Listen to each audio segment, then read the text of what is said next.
ہم لوگ جو ہے آپس میں ملتے ہیں, لوگوں سے ملاقات کرتے ہیں, رشتہ داروں کے پاس جاتے ہیں, اپنے بزرگوں کے پاس, نوجوان بچے جاتے ہیں, بچیاں جاتی ہیں, بچے جاتے ہیں, اور ایک ملن کا ایک سلسلہ شروع ہو جاتا ہے. اس کو ہم عید ملن کہتے ہیں. گلے ملتے ہیں, عیدی ملتی ہیں بچوں کو.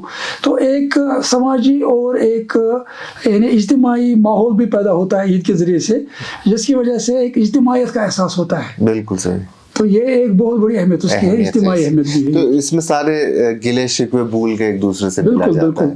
کہنا یہ عید کا دن ہے, آج تو گلے ملے یا رب, رسم دستور بھی ہے, رسم دنیا بھی ہے, موقع بھی ہے, دستور بھی ہے. تو گلے شکوے آدمی دور کرتا ہے عید کے دن. بالکل صحیح. اچھا, چونکہ آپ پروفیسر رہے ہیں اسلامک اسٹڈیز کے, تو اسلام کی نالج آپ کو ہے ہی, لیکن ایک طویل وقت سے جو آپ کا گزرا ہے, آپ پڑھا رہے ہیں, آپ اس پورے سماج کو بھی سمجھتے ہیں. کلچرل امپورٹنس کتنی ہے عید کی ہماری سوسائٹی میں, کشمیر کی سوسائٹی میں؟ بہت زیادہ امپورٹنس ہے. دیکھیے جیسے آپ نے صحیح فرمایا کہ آج کل اتنی مصروف زندگی ہے لوگوں کی, موقع ہی نہیں ملتا ہے ملنے جلنے کا. یا تو شادی کے موقع پہ ملتا ہے موقع, یا خدا نخواستہ کبھی جب غم کا موقع ہوتا ہے, کوئی ماتم کا موقع ہوتا ہے, اور یہ عید کا یہ موقع ہوتا ہے جس میں ہم ملتے ہیں آپس میں. اور سب لوگ جو ہے گھروں پہ ہوتے ہیں, عام طور پر ہر آدمی پسند کرتا ہے عید گھر پہ بنانا, چاہے وہ دنیا میں کہیں پر بھی رہتا ہو, کام کرتا ہو, بزنس کرتا ہو یا نوکری کرتا ہو, تو وہ کوشش کرتا ہے کہ وہ گھر آ جائے, اور اس موقع پہ وہ اپنے رشتہ داروں سے ملنے کی کوشش کرتا ہے, اور آپس میں ملنا جلنا شروع ہو جاتا ہے. اس لحاظ سماجی لحاظ سے اور اجتماعی لحاظ سے عید کی بڑی اہمیت بن جاتی ہے. اور آج کے زمانے میں جب کہ انسان کو موقع ہی نہیں ملتا ہے, مصروفیت کا اتنا زیادہ زمانہ ہے, تو اس میں اگر آپس میں ملیں گے جلیں گے, گلے شکوے ہوتے ہیں, آپس میں کچھ اختلافات بھی ہوتے ہیں کبھی کبھی, وہ اس طرح سے دور ہو جاتے ہیں عید کے موقع پر, اور ایک ماحول بنتا ہے ایسا جس کو ہم کہہ سکتے ہیں ایک برادری کا ماحول بنتا ہے, ایک معاشرہ ایسا وجود میں آتا ہے جہاں پر یکجہتی اور خیر سگالی کا ایک ماحول پیدا ہو جاتا ہے. بالکل. اوور دی ایئرز آپ کے بچپن سے لے کے ابھی تک جو سارا سفر آپ کا گزرا ہے, کیا کچھ بدلاؤ آپ نے دیکھا ہے جو اس عید کے حوالے سے کلچرلی ادھر دیکھنے کو ملا ہے؟ بہت زیادہ تبدیلی آئی ہے. کچھ تو اچھی چیزیں بھی آئی ہے, کچھ خراب چیزیں بھی آئی ہے. اچھی چیزوں میں یہ چیز آئی ہے کہ مطلب آج کل آرام سے ہم کہیں بھی ہوں تو آرام سے ہم عید مبارک کر سکتے ہیں, آن لائن کے ذریعے سے بھی اور مل جل کے بھی, اور اس طرح سے جو ہے آسان ہو گیا ہے کمیونیکیشن. بالکل. لیکن نقصان یہ ہوا ہے کہ جس طرح پہلے اہتمام ہوتا تھا کہ سب سے پہلے نوجوان اور بچے اور مطلب چھوٹے چھوٹے جو اولاد ہوتی تھی وہ اپنے والدین کے پاس جاتی تھی, وہ اپنے بزرگوں کے پاس جاتی تھی, اپنے رشتہ داروں کے پاس جاتی تھی عید سلام کرنے کے لیے اور عیدی لینے کے لیے. لیکن آج کل آپ دیکھیے وہ انکھا ہوتا جا رہا ہے, کیونکہ ڈیجیٹل میڈیا کی وجہ سے جو ہے بڑی پرابلم بھی ہو گئی ہے, دوری بھی آ گئی ہے, اور وہ جو ہے آپس میں وہ ملنا جلنا اتنا نہیں رہا ہے جتنا پہلا ہوتا تھا. اور مجھے بھی ایسا محسوس ہوتا تھا کہ جب ہم عید کے زمانے میں پہلے جب ہم بچے تھے تو ہم انتظار کرتے رہتے تھے, ماموں آئے گا, چچا آئے گا, کوئی رشتہ دار آئے گا اور عیدی بھی دے گا ہمیں, اور پھر ہمیں ہمارے ساتھ تھوڑا ٹائم بھی گزارے گا, کھائیں گے پئیں گے ایک ساتھ. آج کل ایسا ماحول نظر نہیں آ رہا ہے, اور آج کل بہت کم ہی لوگ ایک دوسرے سے ملنے کے لیے جاتے ہیں. حالانکہ ابھی بھی کچھ خاندانوں میں یہ رواج ہے, لیکن اس قدر نہیں ہے جس طرح پہلے تھا. اس طرح سے کچھ تبدیلیاں بھی آئی ہے, اور میں کہتا ہوں یہ مثبت بھی ہے اور منفی بھی ہے. بالکل. تو دونوں طرح کی تبدیلیاں آئی ہے سماج میں. بالکل صحیح. چونکہ یہ عید الفطر کے نام سے جانی جاتی ہے, تو اگر آپ کئی سارے لوگ ایسے ہوں گے جو شاید اسے سمجھ نہیں پاتے ہوں گے, اسے ڈی کوڈ کریں گے, عید الفطر ہے کیا, اصل میں اس کا مطلب کیا ہے, اور جیسے آپ نے کہا کہ افطار اور فطر کا بھی آپس میں کنیکشن ہے, وہ بھی ذرا سا اگر آپ سمجھاتے. ہاں, ظاہر سی بات ہے کہ دو عیدیں ہیں جیسے میں نے عرض کیا, ایک تو عید الاضحیٰ ہے, اس میں قربانی ہوتی ہے, سب سے بڑی چیز میں قربانی ہوتی ہے. اور عید الفطر میں یہ ہے کہ ہم جو ہے ایک لحاظ سے 30 دن کا یا 29 دن کا روزہ کھولتے ہیں, ایک ساتھ کھولتے ہیں, اور اس کی ایک اہمیت یہ بھی ہے کہ اس میں صدقہ فطر ہم دیتے ہیں. بالکل. یعنی ایک تو اپنے گناہوں کے لیے ہم نے جو ہے محنت کی تاکہ وہ اللہ معاف فرمائے ہمیں اور ہم کو جہنم کی آگ سے نجات دلائے. بالکل. کیونکہ اس کے لیے آدمی ہر کام کرتا ہے. تقویٰ کا مطلب بھی وہی ہوتا ہے. تقویٰ کا مطلب ہوتا ہے خوفناک چیز سے بچنا, اور سب سے زیادہ خوفناک چیز جہنم ہے, اور جہنم سے بچنے کا ذریعہ ایک ہی ہے اللہ کی اطاعت اور فرما برداری. اور رمضان سے بہتر کوئی مہینہ نہیں ہے جو ہمیں فرما برداری اور تقویٰ شعاری سکھاتا ہے. تو پھر اس کے بعد جب آدمی یہ ایک چیز حاصل کرتا ہے تو اس کے بعد پھر اس کو جو ہے ایک احساس ہوتا ہے کہ مجھے اب خوشی منانے کا بھی حق ہے, اس لیے وہ عید الفطر کی خوشی میں شامل ہو جاتا ہے. تو عید الفطر کو ہم ایسے ڈیکوڈ کر سکتے ہیں کہ یہ روزوں کے کھولنے کا ایک اجتماعی عمل ہے. اجتماعی عمل ہے یہ روزوں کو کھولنے کا. پوری قوم جو ہے, پوری ملت جو ہے روزہ کھولتی ہے اس دن. اس لیے رسول اللہ نے فرمایا کہ جب آپ عید کے دن, عید الفطر کے دن گھر سے نکلو تو کچھ کھا کے جاؤ, کچھ میٹھا کھا کے جاؤ. یعنی وہی افطاری کا جو ایک وہ تصور تو یہاں پر بھی وہ نمایاں ہو رہا ہے. اور اس کے بعد عیدگاہ سے واپس آؤ. جب عید الاضحیٰ میں فرمایا گیا کہ جب عید الاضحیٰ کی نماز پڑھ کے آؤ تو پھر قربانی کے گوشت سے اپنا افطار کرو.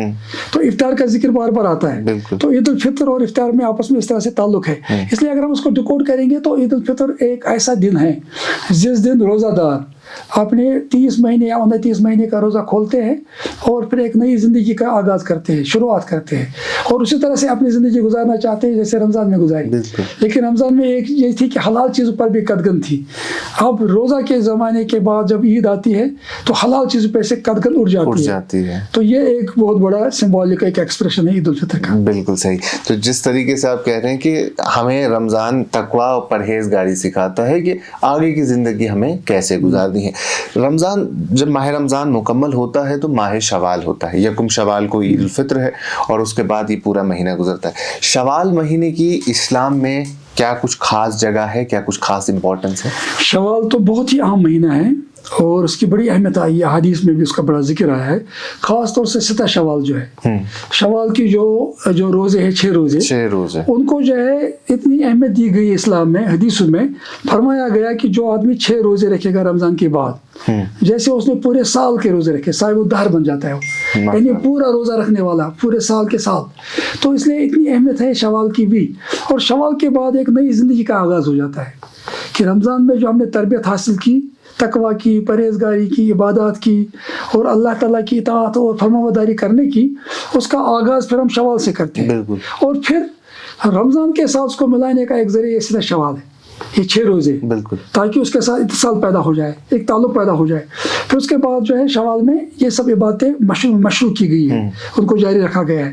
اس لیے شوال کی بھی اسلام میں بڑی اہمیت ہے اور خاص طور سے جو روزے اس میں ہیں ان روزوں کی بڑی اہمیت ہے. اور نبی کریم صلی اللہ علیہ وسلم بڑے اہتمام فرماتے تھے اور صحابہ بھی اہتمام فرماتے تھے اور بزرگان دین اولیاء کرام, تو انہوں نے ہمیشہ اہتمام کیا ان 6 روزوں کا.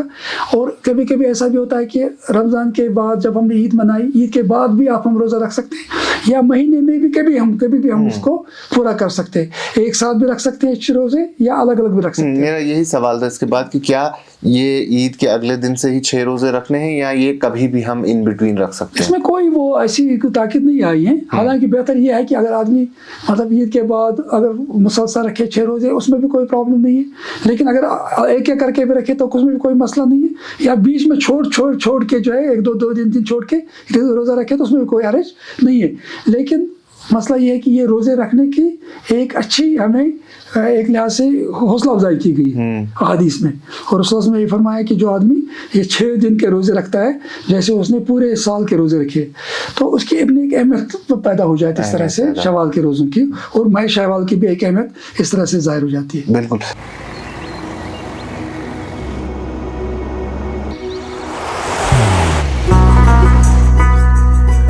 محبت وہی جو دل سے ہو,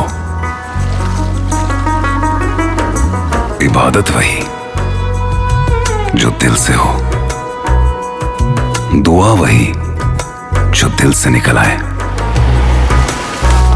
بات وہی جو دل سے کہی جائے, دوست وہی پکا جو دل سے ساتھ نبھائے, رشتہ وہی بے جوڑ جو دل سے جوڑا جائے. دل سے ہی تو ہوتے ہیں ارادے چٹان سے, دل سے ہی تو بنتے ہیں گھر خالی مکان سے. دل سے بنی ہر چیز پشتوں تک چلتی ہے, اس لیے خیبر سیمنٹ کا ذرہ ذرہ دل سے بنا ہے, تاکہ آپ جو کچھ بھی بنائیں دل سے بنائیں. خیبر سیمنٹ, دل سے بناؤ. اب چونکہ رسمی طور پہ اگر دیکھیں کلچرلی بھی چیزوں کا انفلوئنس کافی زیادہ رہتا ہے. ایک تو ہمارا ریلیجس امپیکٹ ہوتا ہے, ایک رسمی جو روایتی طور پہ چیزیں کسی سماج میں چل رہی ہوتی ہیں ان کا امپیکٹ ہوتا ہے. کشمیر میں ایسی کیا کچھ چیزیں ہیں جو ہمارے کلچر کو امپیکٹ کرتی ہے پازیٹیو طریقے سے؟ بہت ساری باتیں ایسی ہیں. اللہ کا شکر ہے کہ کشمیر کا ماحول پھر بھی جو ہے بہت اچھا ہے, چونکہ مجھے موقع ملا ہے پوری دنیا میں جانے کا. اللہ کا شکر ہے. مغربی ممالک میں بھی میں نے دورہ کیا ہے, ترکی, ملیشیا, انڈونیشیا, مالدیوز,